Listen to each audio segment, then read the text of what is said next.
ini benar semua kok apa yang dikatakan Pak Paul bisa benar, sampai BIN aja datang ke Pak Paul. Makanya Indonesia daripada mendengarkan fatwa MUI, lebih baik mendengarkan fatwa Pak Paul Zhang. Selama ini benar semua. Gitu Pak Paul. Jadi kalau saya lihat kan ini Ini bukan kata saya loh ya. Ini bener-bener orang-orang BIN ya, orang BIN sendiri datengin saya. Kamu dari mana infonya kamu? Serius saudara ya. Ini orang BIN-nya datengin saya. Datengin, sengaja datengin. Perkenalkan, saya dari BIN, Atase Intelijen yang ada di Belanda. betul saatnya Indonesia Dia ngomong mendengarkan sama Pak Paul. saya, dia mengakui, kamu infonya dari mana? Kenapa info kamu selalu selalu akurat? Lah kan tempat kumpul saya jenderal-jenderal, Pak Ponto, Pak Tobing, Ibu Koni kumpul semua, saya bilang begitu kan. Ya tapi tidak seakurat itulah. Kamu jadi Iya.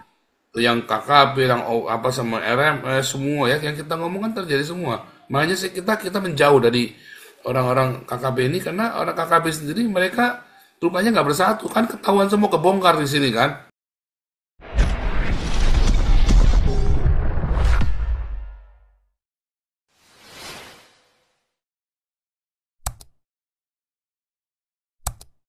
Mas Indonesia ya, sayang sekali ya kalau sampai itu jadi demikian. Ibu Dora silakan. Salam semuanya, salam Pak Salam, Paul, salam, salam salam. semuanya ya. Ah, ini dengan judul US China ya, dengan Islam ini ya. Kita tahu, kita semua setuju bahwasanya ah, Pak Donald Trump bikin ah, pajak jol-jol ini ya, karena kita tahu bahwasanya kenapa di China itu mereka didenda dengan pajak yang tinggi ya, karena di China ini uh, perusahaan-perusahaan yang dari luar mendapat uh, keuntungan besar karena berkat tenaga kerja murahnya di China ini mampu berkembang menjadi bengkel dunia ya, uh, untuk klien-klien asingnya yang menginginkan produk itu di China yang berkualitas ya. Sementara uh, kita lihat ya, seperti LFMG ya, Louis Vuitton, perusahaan besar itu ya, itu mereka tidak bayar pajak, yang bayar pajaknya siapa? Pekerja. Lalu produksinya sebagian dilempar kemana kita tahu ya. Dan ini uh, produk Louis Vuitton ini banyak yang uh, dibeli oleh pasaran Asia. Kalau orang-orang Eropa jarang pakai LV ya, orang Indonesia, Asia paling gemar beli LV ya, supaya keren, uh, supaya naik posisinya dan macam segala ya. Uh, Sama seperti di Indonesia mereka juga banyak ya. Jadi bagi saya, uh, kita tahu juga kemarin istrinya si apa ya, bukan si Hanie ya, yang istrinya yang melalui terowongan itu yang dia bunuh, dia pakai LV juga dari terowongan melarikan diri ya. Nah, ini kita lihat bagaimana uh, mereka ini mencari keuntungan, dan untuk apa ya, ya keuntungan itu baik di industri, uh, bahan kebutuhan uh, manusia, baik di dalam senjata ya, bagaimana keuntungan itu yang dilihat Trump yang merugikan ya Amerika, bukan hanya Amerika, situasi ekonomi dunia ya. Tapi kalau bicara tentang Indonesia, Indonesia itu selalu copy dengan Amerika. Itu absolut copy, standar hidup ya, bukan standar kualifikasi di dalam tenaga kerja. Standar hidup orang Indonesia lebih condong ke Amerika atau ke Eropa. Standar ingin memiliki barang yang bermutu. Nah, ini kita lihat ya, tadi Pak Paul mengatakan, ya bagaimana bahwasanya Pak Prabowo itu, saya setuju dengan Pak Paul, bahwa Pak Prabowo itu hanya untuk menyenangkan orang banyak. Saya setuju, saya lihat. Saya pun ada dikritik di sini, ya, oleh teman-teman di sini, bahwasanya dia katakan kepada saya, kamu kenapa getol banget? Mengapain Pak Prabowo, Pak Jokowi? Begitu banyak yang Pak Jokowi sudah berikan kepada rakyat. Pak Prabowo juga lagi berusaha. Lalu saya berikan argumen saya sama seperti di sini ya. Um, uh, Terus dia katakan, kamu kan dari luar. Lalu saya katakan, lukisan itu kita lihat dari dalam atau dari luar? Dia katakan kepada saya, memang berbeda pendapat, banyak yang berbeda pendapat. Kita uh, kita harus dari luar melihat lukisan itu. Apa yang kurang itu yang kita perbaiki. Nah, lalu dia katakan apa yang sudah saya beri kepada negara ya. Lalu saya katakan juga bahwa saya dengan membantu keluarga, tetangga atau apa itu sudah menjadi investor saya. Tetapi kenapa Indonesia tidak bisa berkembang? Saya katakan tidak, karena selama ini saya konsisten di dalam grup itu, grup Pak Paucang, saya katakan dikeluarkan ormas ini, karena ormas ini Islam ini, karena di Eropa juga demikian. Baru-baru ini kemarin terjadi imigran menusuk orang di apa, di kota, menusuk orang di kota ya, untuk merampas. Nah, kejadian ini sampai saat ini, bagaimana perbuatan mereka, bagaimana negara ini merasa terganggu ekonomi mereka, kesejahteraan, keamanan. Dulu sebelum masuk imigran ini, dompet di jalan tidak akan yang ada yang ngambil. Kalau ada yang menemukan dompet, itu saya pernah ceritakan juga.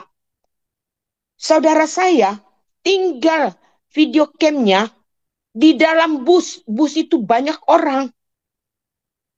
Tapi bisa kembali kepada kita. Setelah imigran ini, Islam ini masuk, kacau. Saya sudah pernah ceritakan bagaimana saya dirampas melihat pasar Natal. Tas saya bisa nyerosot dari tangan saya.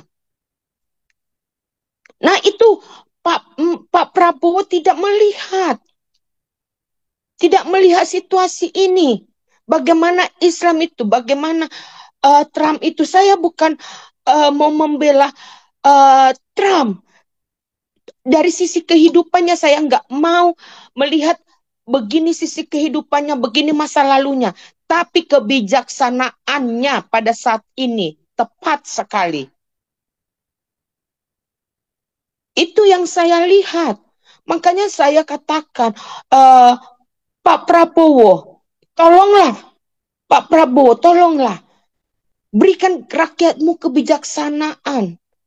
Ya, kemarin saya udah katakan dia ingin membangun sekolah SR, sekolah rakyat dengan 2.000 unit di setiap kota. Kenapa dana itu harus dikeluarkan lagi?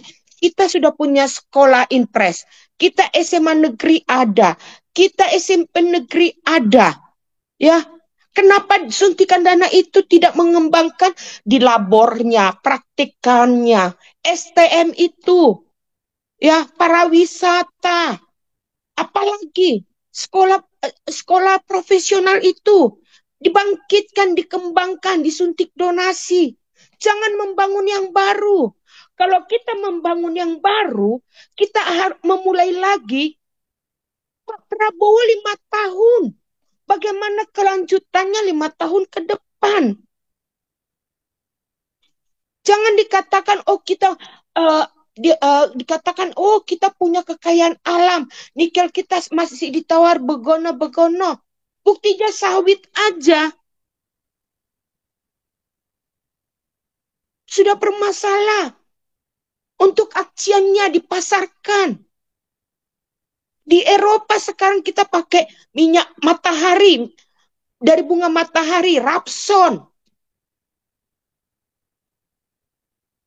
Jadi seharusnya Pak Prabowo itu membangkitkan kreativitas. Jangan membangun yang baru. Jangan hanya Pak Prabowo pergi ke sana, pergi ke sini untuk cari muka. Bangun dulu rakyatmu. Itu MUI. Udah berapa kali banyak yang Nah, jangan ke mengatakan. sana dulu, jangan ke sana lagi. Oke. Jangan Tapi ini terima. maksud Oke, saya Pak Paul, Pak udah Prabowo cukup. itu Udah, punya kebijaksanaan udah. loh. Jangan diulang-ulang supaya jangan bosen. Ini sebelum perut buncit, sebelum Pak Teddy perut buncit dulu, tapi saya mau style dulu dapur umum yang ada di Damaris ya. Ini kita punya depot Buncit. panen Udah dapur umum dibikin Damaris janda. Irati, Jalan Raya 1559, Tanjung Sari, Surabaya.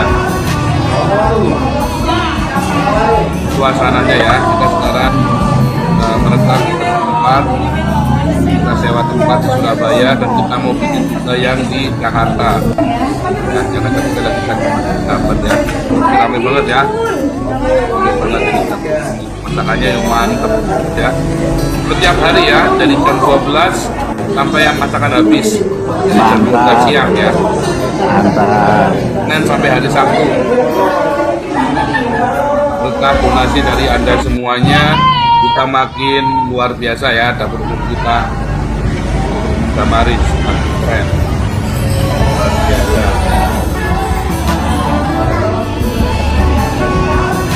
Yang berkerudung yang banyak makan ya. Ya, Puji Tuhan. Puji Tuhan ya. Puji Tuhan ya. Jadi berkati para donatur dan orang-orang yang masak dan semua yang terlibat dalam proses ini. Oke, sebelum bermesta perut buncit dulu. Nah, perut buncit silakan. Halo. Ya, Iya Pak. Iya Pak, yang Mardigu itu juga dulu awal-awal saya dengar Pak, tapi begitu dia nggak bisa membedakan antara renminbi sama yuan, saya nggak dengar dia lagi Pak. Wah ini agak kacau nih si Mardigu, jadi saya nggak ngikut lagi. Terus ya memang benar juga sih yang Budora itu kan, yang MUI itu juga benar, yang kata Pak Paul juga yang kok ini benar semua, kok apa yang dikatakan Pak Paul bisa benar sampai BIN aja datang ke Pak Paul, makanya Indonesia daripada mendengarkan fatwa MUI, lebih baik mendengarkan fatwa Pak Paul Zhang. Selama ini benar semua. Gitu Pak Paul. Jadi kalau saya lihat kan ini ini bukan kata saya loh ya. Ini bener-bener orang BIN ya, orang BIN sendiri datengin saya. Kamu dari mana infonya kamu? Serius saudara ya. Ini orang BIN-nya datengin saya. Sengaja datengin. Perkenalkan, saya dari BIN, Atase Intelijen yang ada di Belanda. betul saatnya Indonesia Dia ngomong mendengarkan sama Pak Paul. saya, dia mengakui, kamu infonya dari mana? Kenapa info kamu selalu akurat? Lah kan tempat kumpul saya jenderal-jenderal, Pak Ponto, Pak Tobing, Ibu Koni kumpul semua, saya bilang begitu kan. Ya tapi tidak seakurat itulah mah. Kamu jadi Iya, yang KKB, yang apa sama RMS semua ya, yang kita ngomong kan terjadi semua. Makanya sih kita menjauh dari orang-orang KKB ini karena orang KKB sendiri mereka rupanya nggak bersatu kan, ketahuan semua kebongkar di sini kan. Pak Topi kan juga sudah bilang kan mereka nggak bersatu Pak Paul. Itu ada berapa suku aja mereka bertengkar sendiri. Begitu masuk ke kita di sini, ternyata mereka juga kita bilang, aduh, saya sangat tidak bersimpati dengan cara kalian begini. Harusnya kalian ikhlas dulu. Tunjuk satu, dukung. Misalnya siapa, ya kan? Dukung dulu satu. Setelah jadi urusannya nanti. Tapi kan mereka nggak mau begitu. Akhirnya mereka buat cari duit, buat cari makan sendiri mereka. Wah, saya bilang nggak mau begitu. Saya nggak mau YouTube saya buat begituan. Saya sangat kecewa sekali dengan perjuangan teman-teman dari apa MLW apa organisasi Papua Merdeka ini ya. Ya kita stop. Sekarang kita nggak mau terlalu terlibat dalam mereka. Dan kemarin saya ngobrol-ngobrol dengan Abi Daniel pun sebetulnya memang nggak siap Papua itu secara mentalitas, kecuali kita berdayakan orang-orangnya, kita bangun ya. Makanya saya lagi berpikir apa yang bisa kita lakukan buat Papua. Kasihan sekali di Islam kan kita nggak berdaya. Ya sudahlah, saya bilang kalau ada orang kasih saya 15 miliar, kita garap soya dan keva dulu dah. Ya, pasti jadi. Apalagi kalau kita nanti punya 15 miliar berikutnya, baru kalau dengan proyek yang jadi ini kita bantu Papua. Setelah itu baru Nias.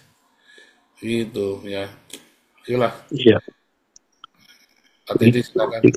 Iya Pak. Belum Pak. Jadinya aja mikrofonnya, tapi jangan ribut. Bintang boleh punya boleh ya, nggak usah dimatiin. Pak Teddy Halo silakan. Pak. Belum Pak. Silakan Pak Teddy. Begitu ya. Oh, Belum. belum. Belum Pak. Iya. Aku lagi ini mau nyinggung yang imbalance trade kan. Kalau Amerika kan mintanya ini kita perdagangannya kan nggak balance kan, intinya gitu. Akhirnya Indonesia jawab ya udah kita impor nih nanti dari Amerika, ada mungkin pesawat, mungkin wall ya, cotton apa itu kan kita impor dari Amerika. Indonesia berani nggak ada defisit balance sama Australia atau sama Cina juga? Berani nggak bilang, weh Cina, aku defisit nih balance-nya trade sama kamu. Berani nggak Indonesia? Kayaknya nggak berani deh. Nah, Amerika kan cuma minta itu doang dia. Nah, makanya dia ngomong kayak gitu kan biar ayo nih, mungkin gayanya agak sombong kali ya, maksudnya biar negosiasi gitu kan. Terus dia bilang ya kita nunggu si Jinping kan, mungkin dia bingung mau negosiasi gitu. Cuman kan Cina kan, wah lu kalau mau negosiasi caranya jangan kayak begitu dong gitu kan. Jadi saya lihat ini dua pemimpin yang sangat tegas, sedangkan Indonesia ini bingung ini dia. Malah nyambung-nyambung apalagi fatwa perangilah Israel, kita aja nggak bingung, kita malah nyari-nyari musuh kan kayak gitu. Indonesia ini cuman apa ya, ibaratnya kalau saya lihat kayak orang kecanduan narkoba Pak, nggak bisa ngapa-ngapain. Begitu dia kecanduan, di rumah ada apa ya, oh di rumah ada TV, dijual TV-nya kayak gitu. Oh ada batu bara, gue jual deh batu baranya. Di rumah ada lemari, saya jual lemarinya.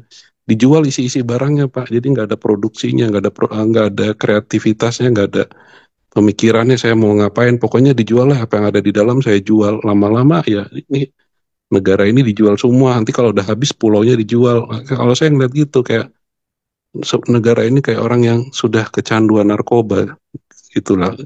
Jadi nggak bisa berpikir, apa yang ada saya jual, apa yang ada ya saya palak kan, saya palak misalnya pajaknya saya tinggiin, ya saya palak deh, di rumah ada siapa minta-minta, ada teman minta dipalak lah. Jadi seperti itu Indonesia itu. Jadi kenapa Indonesia seperti itu kan? Maksud saya begini, kita sudah tahu kan narkoba itu tidak bagus, tapi tetap narkoba. Kita sudah tahu korupsi itu merusak, tapi tetap korupsi. Kita sudah tahu ngerampok itu nggak bagus, tapi tetap merampok. Jadi kenapa Indonesia itu sudah tahu seperti itu, tapi tetap melakukan seperti itu? Nggak ada perubahan. Nah, jangan-jangan ideologi ini yang telah menyusup ke sendi-sendi dalam tanpa kita sadari. Jadi memang harus tegas. Yang saya setuju kata Pak Paul bilang, itu Habibnya berani nggak lu usir? Itu jelas-jelas itu merusak sendi. Itu fatwa MUI berani nggak tuh dibubarkan? Udah jelas-jelas merusak itu. Itu kan perpecahan itu di dalam itu. Berani nggak? Nggak berani. Kenapa ya? Tanyalah kepada rumput yang bergoyang. Gitu Pak. Lanjut Pak, makasih.